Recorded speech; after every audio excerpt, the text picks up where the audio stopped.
주님 앞에 경배하라 내 영혼아, 경배하라 내 영혼아,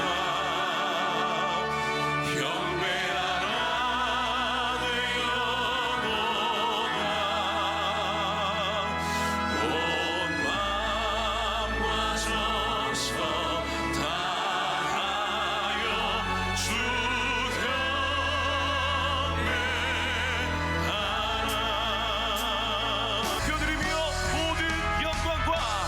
모든 영광과 존귀와 능력 받으소서, 받으소서. 영광과 존귀와 능력 오직 주님께서만 받으소서, 받으소서. 그리스도 살아계신 하나님. 한번 처음부터 함께 고백하실까요?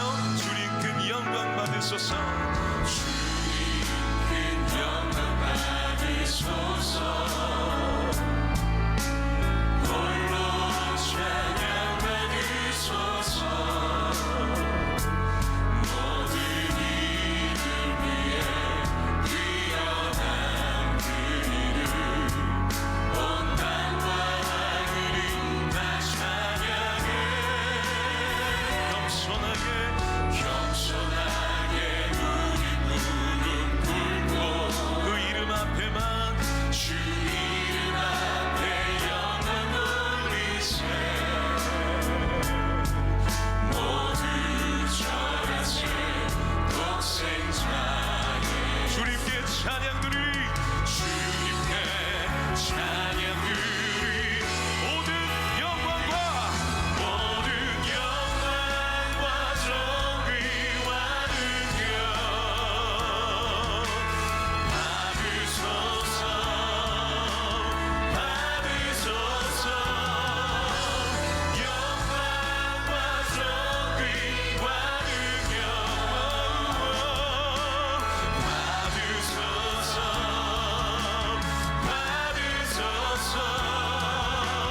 그리스도 살아계신 우리 전심으로 주님 앞에 모든 영광과 존귀와 능력 우리 주님께만 높여드리시며 받으소서, 받으소서. 영광과 존귀와 능력 오직 주님만 받으소서, 받으소서. 그리스도 살아계신 그리스도 그 살아계신 주님 앞에, 그리스도 살아계신 우리 마지막으로 한번 선포하며, 그리스도 그 살아계신, 그리스도 살아계신 하나님. 바울의 이제 선교 여행이 마무리되어 가고 있습니다. 사도행전에 20장에서 얘기했던 것처럼 이제 에베소 교회와 헤어지고 또 에베소 장로들에게 또 송별 설교를 했습니다. 그리고 이제 그가 원래 계획했던 대로 지중해를 건너서 예루살렘으로 이제 들어가게 됩니다. 자, 그런데 이 예루살렘으로 가는 길은 환난과 핍박이 기다리고 있다. 성령이 이미 예고를 했습니다. 들어가자마자 실제로 그런 일이 이제 벌어졌죠. 그게 이제 21장의 내용입니다. 예루살렘에 들어가자마자 폭도들을 만나요. 유대인 폭도들입니다. 왜 폭도가 일어났는가 하면 바울이 전하는 그 복음의 내용이 정통 유대인들에게는 거슬리는 것이었습니다. 하나님의 은혜는, 그 구원은 유대인만의 구원이 아니고 모든 천하 만민의 복음이다. 구원은 유대인만 얻는 게 아니고 헬라인 이방인들도 누구나 구원을 얻을 수 있다. 이제 이것이 유대주의자들의 입장에서는 매우 불쾌한 것입니다. 유대인만의 구원, 유대인 선민 사상에 잡혀 있는 사람들의 입장에서는 받아들이기 어려운 일이었습니다. 특별히 아시아에 흩어져 있던 디아스포라, 흩어져 있던 유대인들이 이제 악성 루머를 퍼뜨리고 바울에 대한 오해와 편견을 갖고 있었고, 또 그런데 6월절에 절기를 지키기 위해서 왔던 많은 이 디아스포라 유대인들이 바울이 예루살렘에 도착했다는 소리를 듣고 화가 나서 죽이려고 달려든 거예요. 자칫하면 죽을 뻔했습니다. 그리고 또 붙잡히게 되고 또 감옥 생활을 한 2년 정도 하게 됩니다. 그런데 성난 이 폭도들을 가로막은 사람들이 누구냐면 로마에서 파송되어 와 있는 이 천부장, 이 군인들이 이 바울로 인하여 소동이 일어나는 걸 원치 않아서 이제 물리적으로 이제 바울을 보호합니다. 그리고 청중들에게 이 바울이 죄수의 몸이지만 말을 할 수 있는 기회를 이제 주게 되는데, 오늘 22장이 이제 그 바울의 그 말할 기회를 얻고 이 죄수이지만 이제 입을 열어 말씀을 전하는데, 그 내용이 뭐냐면 바울이 다메섹 도상에서 예수 그리스도를 만난 얘기를 지금 간증으로 얘기를 하고 있습니다. 자, 그래서 오늘 이 22장은 간증 내용인데, 간증을 한참 하다가 다시 폭도들이 일어나서 이 간증이 끝까지는 가지 못하고 중간에 도중으로 끝마치는 것을 여러분들이 이제 22장을 보면 알 수 있게 될 것입니다.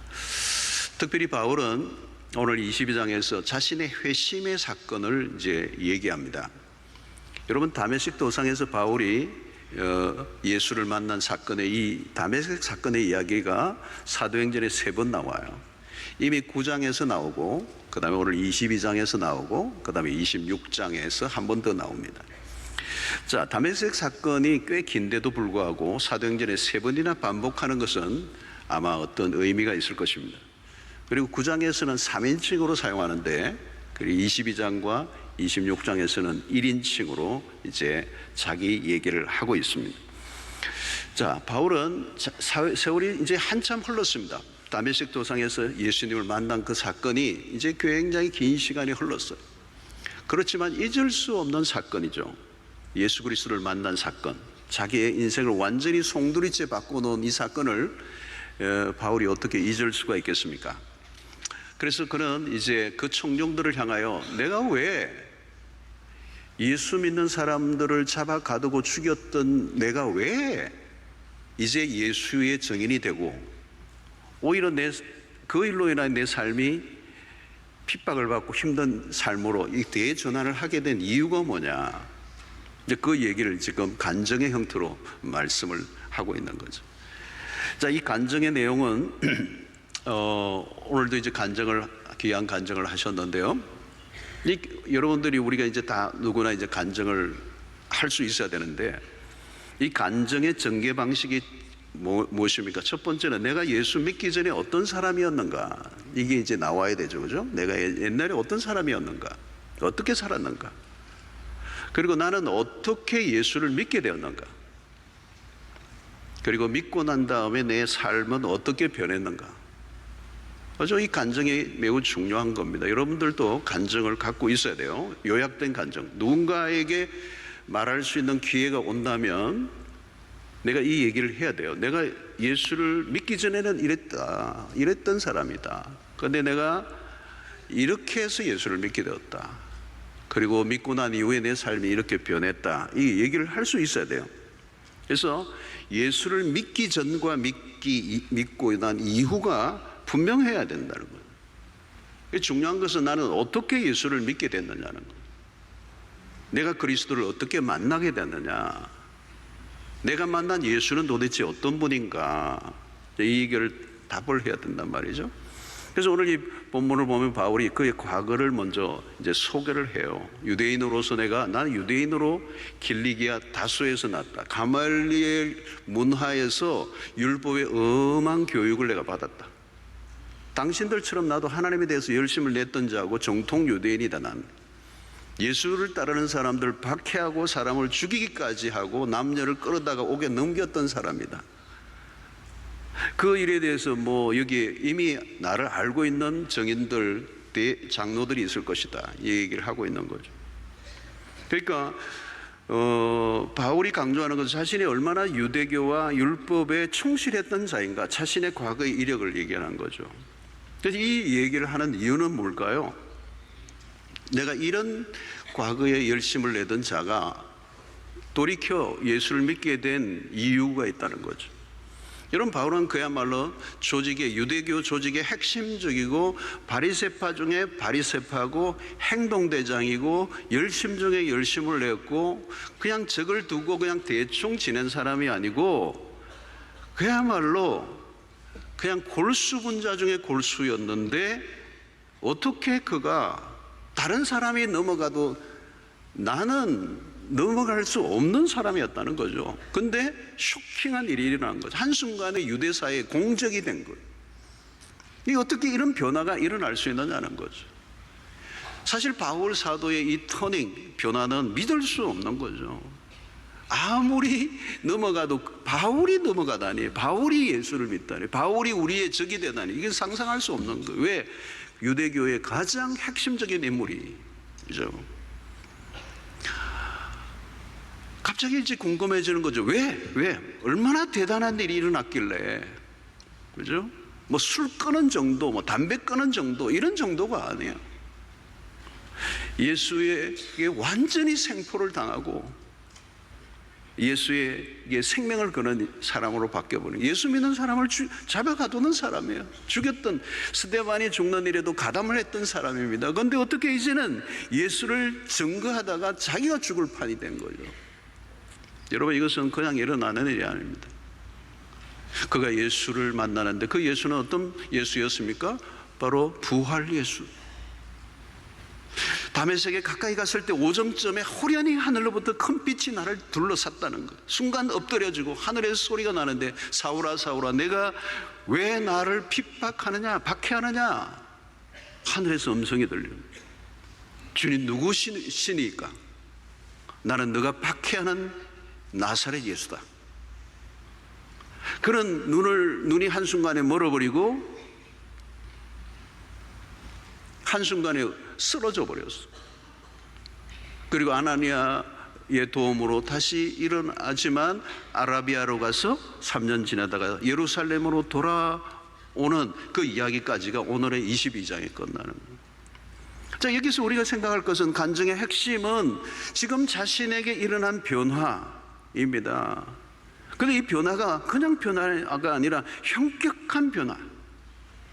바울은 예수 그리스도를 그렇게 만났습니다. 바울이 그리스도를 찾아간 게 아니고 그리스도가 바울의 생에 찾아오신 거예요. 여러분, 우리 믿음의 출발점에 보면 우리가 믿었다고 생각하는데 사실은 그러지 않아요, 여러분. 우리는 믿고 싶어서 믿어지는 게 아니에요, 여러분. 우리의 편에서 믿고 싶어서 믿은 게 아니라 하나님의 편에서 일방적으로 찾아오셔서 믿게 하신 거예요. 자세히 돌아보면 하나님의 개입, 하나님의 찾아오심, 다르게 표현하면 하나님의 급섭, 하나님의 전적인 개입, 그리고 불가항력적 은혜, 내가 거부할 수 없는 하나님의 편에서 다가오심. 어거스틴도 그런 고백을 했어요. 회심 이전에 체험한 하나님을 묘사하면서 섬광처럼 딱 한 번 보고도 떨렸다. 그때는 찬란하고도 두려운 절대 타자를 얼핏 봤을 뿐이다. 나중에 그리스도를 통해 하나님을 만난 후로는 하나님을 대면할 때마다 사랑과 두려움의 연합이었다. 이런 바로 예수를 만난 사건이 희미한 기억으로 남아있는 게 너무도 선명하고, 여러분, 희미하고 애매한 사건이라면 그렇게 바울이 급진적으로 돌이킬 수가 없어요. 극렬하게 반대하던 사람이에요. 어떻게 예수의 종이 될 수 있어요? 여러분, 바울은 굉장히 강한 사람입니다. 그의 여러 가지 스토리를 읽어보면 바울은 굉장히 강직한 사람이에요. 열성분자예요. 근데 어떻게 그리스도에게 사로잡혀 그리스도를 위해서 자신의 생명을 거는 사람이 되었다는 거죠. 여러분, 간증에서는 반드시 이것이 있어야 됩니다. 나는 예수를 어떻게 만났는가? 내가 왜 돌이키게 됐는가? 이 이야기의 중심에 누가 있느냐는 거죠. 여러분, 우리가 스스로 변화를 하려고 노력해서 일어난 변화는요, 그건 별거 아니에요. 진짜 변화는 하나님이 우리에게 찾아오셔서 우리 안에서 일으키셔야 그 변화가 진짜 변화가 돼요. 특별히 여러분, 다원주의를 사는 우리에게는 반드시 필요합니다. 누군가 물을 때 답을 해줄 말이 있어야 됩니다. 당신 왜 교회를 다니느냐 이렇게 물으면 어떻게 대답을 해야 되느냐. 여러분 어떻게 대답하세요? 오늘 또 여러분 교회 오시는데 누군가 왜 교회 가느냐 이렇게 물으면 뭐라고 대답하시겠어요? 안 믿는 사람들. 마누라가 가라 해서 간다 이렇게 쉽겠어요? 교회 가면 밥 준다 그래서 오시는 거 아니잖아요. 어릴 때부터 다닌다 이게 너무 공색하잖아요. 여러분 왜 다니느냐는 거죠. 왜 예수를 믿느냐 답을 해야 돼요. 여러분, 이 간증이라는 것은 내가 다른 사람에게 간증을 하는 거지만 사실은 간증은 자기 자신의 믿음에 대한 할 말을 확보하는 거예요. 간증의 유무가 내 삶과 내 신앙과 연결되어 있다는 거. 이걸 답하는데 내가 왜 예수를 믿느냐, 왜 교회를 다니느냐에 대한 답이 공색하면 내 믿음은 얄팍할 수밖에 없고 언제 어떻게 흔들릴지 모른다. 철학자인 유명한 버트란트 러셀이 있잖아요. 그가 쓴 책이 유명한 책이 하나 있습니다. 어떤 책입니까? 나는 왜 기독교인이 아닌가. 내가 왜 예수를 믿지 않는가를 가지고 책을 썼어요. 무신론자죠. 그러니까 무신론자 중에서도 무식한 무신론자가 있고 꽤 유식한 무신론자가 있는 거예요. 이 러셀 같은 사람 철학자잖아요. 사상가. 그러니까 믿지 못할 이유를 이론적으로 정리하고 안 믿는 거예요. 나는 왜 예수를 믿는가? 믿는 사람이 믿는 사람의 근거와 이론을 가지고 있어야 되는 것처럼 안 믿는 사람도 안 믿는 이유를 가지고 있는 거죠. 여러분, 이 간증은 그냥 넘어갈 일이 아닙니다. 사람마다 좀 다르긴 하지만 똑같이 어린 시절에 모태신앙으로 있는 분은 특이한 경험을 바울처럼 하지는 않아요. 그러나 분명히 예수님을 인격적으로 받아들이는 사건은 있어야 되는 거예요. 저희 집안 같은 경우에는 불교 집안이었기 때문에 기독교로 전향하는 데 있어서 어마어마한 대가를 지불해야 되고 이 돌이키는 과정이 너무 드라마틱해요. 그래서 저도 예수를 믿는 과정, 우리 집안이 예수를 믿는 과정이 이건 부인할 수 없는 하나님의 개입과 간섭하심을 느꼈거든요. 십자가의 은혜가 확 와닿았고 부활 예수를 내가 깊이 만나는 경험을 하게 되고, 그러나 꼭 이렇게 하는 것이 아니고 어린 시절부터 교회를 다니는 분들은 어느 날 성경을 읽는 중이든지 말씀을 공부하는 중이든지 예배를 드리는 중에 믿음을 가지게 되는 어떤 경험을 가지고 있는 거죠. 여러분, 바울에게 이 예수를 만난 사건은 그냥 형식적인 종교를 기여하는 전향하는 얘기를 한 게 아니에요. 바울은 부활하신 예수를 정확하게 만나고 그분에게 사로잡혀버립니다. 그래서 믿기 이전과 이후의 변화는 상상할 수 없는 변화가 일어난 거예요. 여러분, 예수 그리스도와의 단 한 번만의 만남으로도 모든 것을 바꾸고도 남는 역사가 일어납니다. 여러분, 예수 그리스도를 만난 사건을 잘 요약하는 구절이 6절에 있습니다. 가는 중, 이 가는 중이 뭐냐면 다메섹에 그 사람을 잡으러 가는, 예수 믿는 사람을 잡으러 가는 중이에요. 근데 다메섹에 가까이 갔을 때 오정쯤 되어 호련히 하늘로부터 큰 빛이 나를 둘러 비치매. 여러분, 여기서 들어오는 두 단어가 있어요. 하나는 오정쯤, 그러니까 12시 눈. 그 다음에 중요한 단어는 큰 빛입니다. 오정의 시간은 뭡니까? 빛이 가장 강렬한 시간인데 호련히 하늘로부터 그 빛이 무색할 만큼 큰 빛이, 그 정오의 빛이 조금도 빛을 내지 못할 정도로 강력한 큰 빛이 나를 둘러 비추었다는 거죠. 큰 빛이라는 거죠. 바울이 본 그 빛은 너무도 강렬하게 눈이 멀어버렸어요. 하늘로부터 그 빛의 모든 걸 잃어버렸어요. 너무 강렬했어요. 바울의 인생이 바뀌는 순간이에요.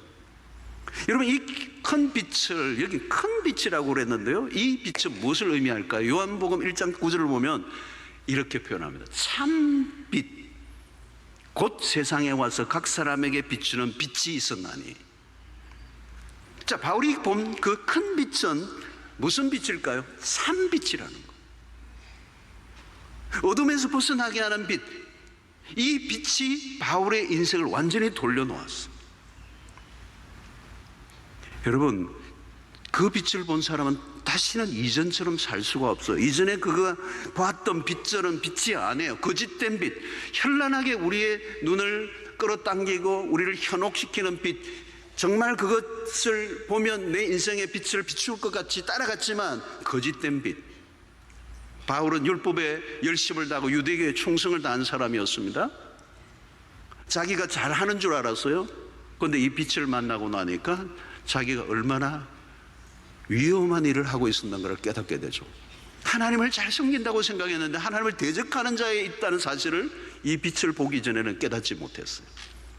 사랑하는 성도 여러분, 우리가 얼마나 무지하고 얼마나 왜곡되고 얼마나 오류가 많고 우리가 얼마나 어리석은가를 참 빛을 보기 전에는 알 길이 없어요.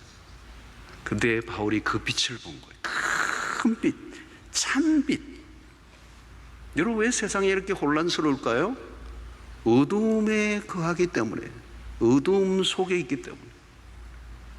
빛이 아닌데 빛인 줄 알고 따라가는 거예요. 무지 속에 있는데 무지인 줄을 모르는 거예요. 그냥 무한 질주를 하는 거예요. 망하는 줄 모르고 달려가는 거예요. 왜? 어둠 속에 있기 때문에. 여러분, 오늘 인류가 어둠 속에 있었다는 거죠. 참빛이 임했는데, 참빛이라는 얘기는 참된 빛이 이 세상에 없다는 거예요. 참빛은 예수 그리스도만이 참빛이라는 거예요. 그 그리스도가 참빛인데도 불구하고 요한복음 1장은 뭐라고 얘기합니까? 자기 땅에 오매 그 백성이 영접치 아니했다는 거예요. 참빛인데 그 빛을 거부했다는 거예요. 여러분, 이거 얼마나 엄청난 얘기예요? 요한복음 3장에 보면 니고데모가 나옵니다. 그 당대의 유대사의 최고의 탑 리더예요. 똑똑한 사람이에요. 최고의 지도자예요. 종교적, 사회적, 사내들인 공회원으로 그는 자타가 공인하는 탑 리더예요. 그런데 그 요한복음 3장에 보면 그가 밤중에 예수님을 찾아와요. 여러분, 왜 밤중에 찾아왔을까요? 그런 사회적 신분이 있기 때문에 그 당시에 예수를 소위 말하면 비주류인 공적으로 유대사회가 인정하지 않는 그 랍비에게 공적으로 지도층에 있는 이 니고데모가 예수를 찾아간다는 것은 있을 수 없는 일이에요. 그러니까 은밀하게 사회적 책임을 생각하고 밤중에 찾아간 거예요. 그러나 여러분, 요한복음 3장에 밤중에 찾아갔다는 그 말은 상징적인 의미가 있는 거예요. 종교적 탑 리더의 지성의 탑에 있지만 그는 어두움 속에 있다는 거예요. 참된 빛을 보지 못했기 때문에 그리스도를 찾아왔다는 것을 보여주고 있는 것입니다. 사랑하는 성도 여러분, 그 참빛은 예수 그리스도이십니다. 그 참빛은 곧 그리스도의 말씀이세요. 그게 요한복음 1장에서 말하는 것이고 바울 사도가 만난 빛이에요. 그 빛에 그의 무지에서 벗어나고 그 참빛, 큰 빛에 사로잡혀 그가 온전히 자신의 생애를 드리는 역사가 일어난 것입니다. 사랑하는 성도 여러분, 그리스도가 우리의 인생의 참빛 되시기 때문에 그분을 따라가기로 결단하고 나온 여러분들 가운데 광명의 역사가, 무지와 어둠이 떠나가고 왜곡과 그리고 진리가 아닌 것을, 거짓된 것을 쫓았던 삶을 청산하고 그리스도를, 참 진리 되신 그리스도를 따르는 은혜가 여러분들에게 있게 되기를 주의 이름으로 축원합니다. 자, 이 바울의 간증의 초점 무엇입니까? 예수 그리스도예요. 8절에 보니까 내가 대답하되 주님 누구시니까 하니 이르시되 나는 내가 핍박하는 박해하는 나사렛 예수로 하시더라. 바울은 지금 자기 자신을 변호하지 않습니다. 위기의 순간에 자기가 어떻게 하면 이 위기를 모면할까 고민하고 있지 않고, 자기를 변호하는 데 관심을 갖고 있지 않고, 바울은 오늘 이 간증을 통하여 그가 드러내고자 하는 중심은 오직 예수 그리스도, 그분이 누구이신가에 집중을 하고 있습니다. 왜 그렇습니까, 여러분? 예수 그리스도만이 우리의 유일한 소망이 되시기 때문에 그렇습니다. 예수만이 인간의 궁극적인 답이 되시기 때문에 그렇습니다. 중요한 것은 그가 그 큰 빛을 보았던 거죠. 눈을 뜬 것입니다. 그 빛 앞에 자신이 쌓아왔던 그 모든 노력들이 얼마나 허망한 것인가를 깨달았어요. 그리고 그가 쌓아왔던 모든 자랑했던 것들이 얼마나 배설물과 같은 것인가를, 참 빛을 발견하고 나니까 그 깨달아지는 거죠. 그래서 나의 모든 자랑을 다 하나님 앞에 내어놓는 그 고백을 빌립보서에서 우리가 볼 수가 있는 것입니다. 이 바울의 회심은 기독교 역사에 매우 중요한 사건이 되고, 바울은 신약 성경 13권을 기록합니다. 교회사를 통틀어 바울을 빼놓고 이야기할 수 없는 중요한 인물로 하나님께서 그를 사용하시는 것을 통하여 우리는 하나님의 섭리가 얼마나 오묘한가를 깨닫게 되는 것입니다. 예수를 믿는 사람들을 핍박하고 잡아가두고 죽였던 그가 그리스도를 위하여 생명을 거는 사도로 바꿔 놓으시는 이 하나님의 강권적인 역사하심이 오늘 또 우리의 삶 가운데 그 주님을 만나면 누구든지 하나님의 나라를 위해서 아름답게 쓰임받는 역사가 일어날 수 있게 됨을 믿습니다. 사랑하는 성도 여러분, 오늘 또 우리가 예수 그리스도를 믿게 될 때 우리의 간증이 있어야 돼요. 그리고 수없는 사람들이 우리 주변에 묻게 될 것입니다. 당신이 예수를 믿는 이유가 무엇인가를 물을 때 답을 해줘야 돼요. 여러분들 주변의 사람들이 여러분들에게 왜 예수 믿는가를 묻는다면 내가 예수를 꽤 잘 믿고 있는 거예요. 궁금해지는 거죠. 그런데 아무도 내가 왜 예수를 믿는지, 왜 교회를 다니는지 안 묻는다면 문제가 좀 있습니다. 궁금하지 않으니까.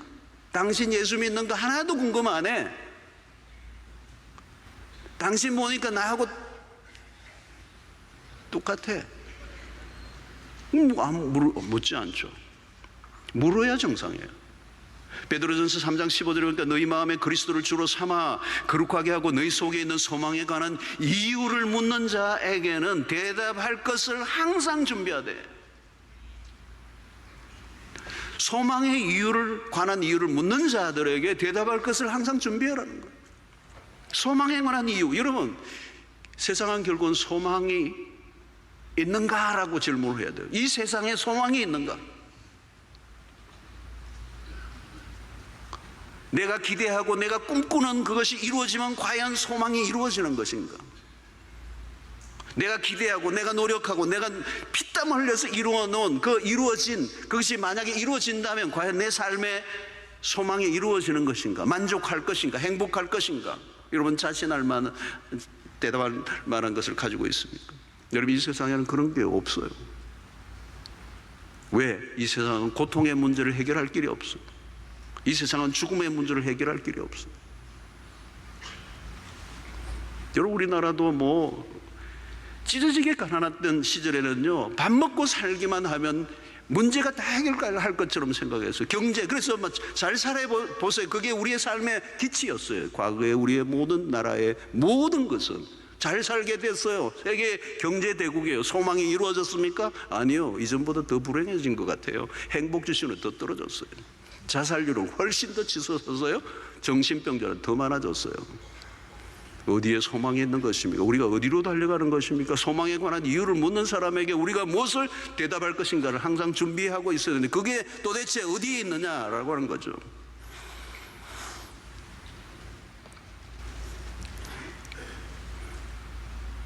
(12시) 저는 시간을 잘 지키는 편이에요. 아니, 늦게 하면은 주차가 야단다. 주차가 나가. 이 시험에서 결론을, 한 페이지가 남았는데 결론을 내야 돼요. 여러분, 예수 잘 믿으시기 바랍니다. 제대로 믿으시기를 바랍니다. 근데 내가 믿고 싶다고 믿어지는 게 아니에요, 여러분. 예수를 만나야 돼요. 증오의 빛보다 더 강한 빛으로 다가오신 그분을 만나셔야 돼요. 바울은 지금 자기가 생각해도 이상한 거예요. 내가 어떻게 엊그저께만 해도 예수 믿는 사람들을 잡아 가두기 위해서 몸부림을 쳤던 내가, 유대교의 생명을 걸었던 내가, 바리새파 중에 바리새파였던 내가, 히브리인 중에 히브리였던 내가 예수를 만난 거예요.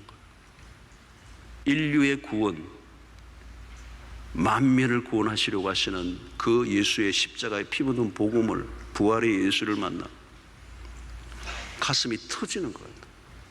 그래서 사실은 예루살렘으로 오는 것을 성령도 이미 얼마나 그 길이 위험한 걸 알렸지만 복음을 들은 그는 구태하지 않습니다. 그리고 이 얘기를 간증을 쏟아놓고 있는데 많은 폭도들이 들끓고 일어나 죽이려고 하니까 이 로마의 그 유대의 속국으로 있었으니까 로마의 군인들이 막았죠. 그리고 함부로 대하려고 하니까 이 바울이 카드를 하나 꺼내요. 내가 로마의 시민권자다 그래요. 여러분, 그 당시에 로마의 시민권자는 아무나 가질 수 없는 거예요. 로마의 시민권을 가지면 아무나 함부로 할 수 없는 거예요. 여러분, 바울이 이런 핍박을 받고 매를 맞는 중에 로마의 시민권자라고 하는 얘기를 그냥 자기 로마의 시민권 자랑하기 위해서 꺼낸 게 아니에요. 여기에 하나님의 놀라운 섭리가 있어요. 바울은 로마로 가기를 원했어요. 그 시대의 최고의 제국이었던 로마의 중심부에 예수 그리스도의 피 묻은 십자가의 복음을 전하고 싶은 열망과 소원이 있었어요. 그러나 스스로는 갈 수가 없었어요. 그런데 하나님께서 이 로마의 시민권을 가진 이를 하나님 로마로 가서 가이사 황제의 심판을 받게 되는 길로 하나님의 인도하십니다. 이거 너무 많이 얘기하면 다음에 얘기할 게 없기 때문에 이제 여기서 끝을 내야 돼요. 하나님의 놀라운 섭리. 지금은 핍박을 받고 감옥에 잡혀 아무것도 할 수 없는 상황에 부딪힌 상황을 보면 어쩌면 복음의 문이 이제 닫혀버리고 바울의 사역이 축소되는 것 같아 보일지 모르지만 문이 하나 닫히면 또 다른 문을 여시고 하나님의 복음의 역사를 끊임없이 진행해 가시는 하나님의 손길을 보게 되는 것입니다.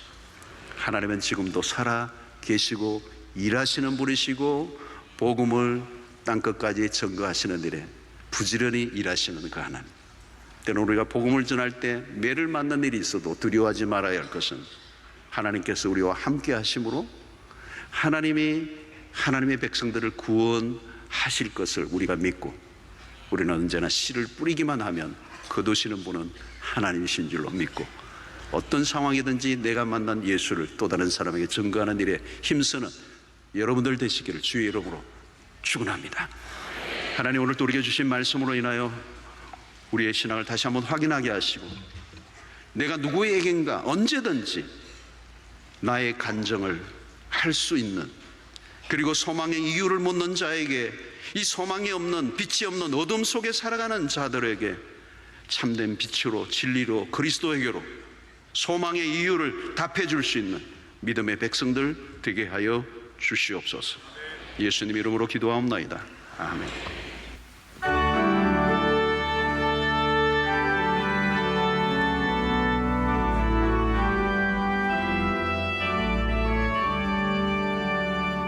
예수를 나의 구주 삼고 성령과 피로써 거듭나니 이 세상에서 내 영혼이 하늘의 영광을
구속한 주만 보이노라.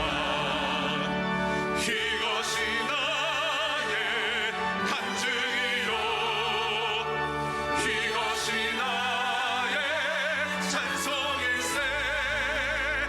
나 사는 동안 끊임없이 구주를 찬송하리로다.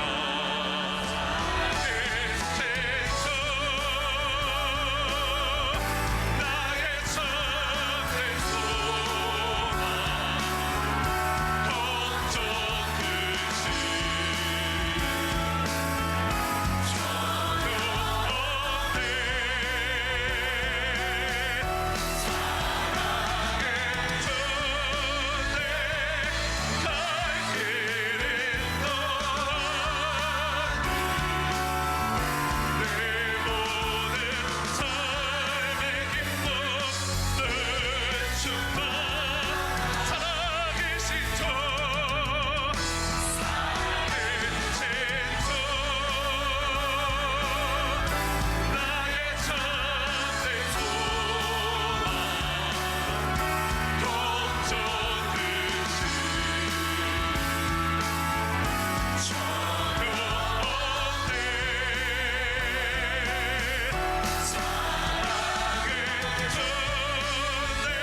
갈 길은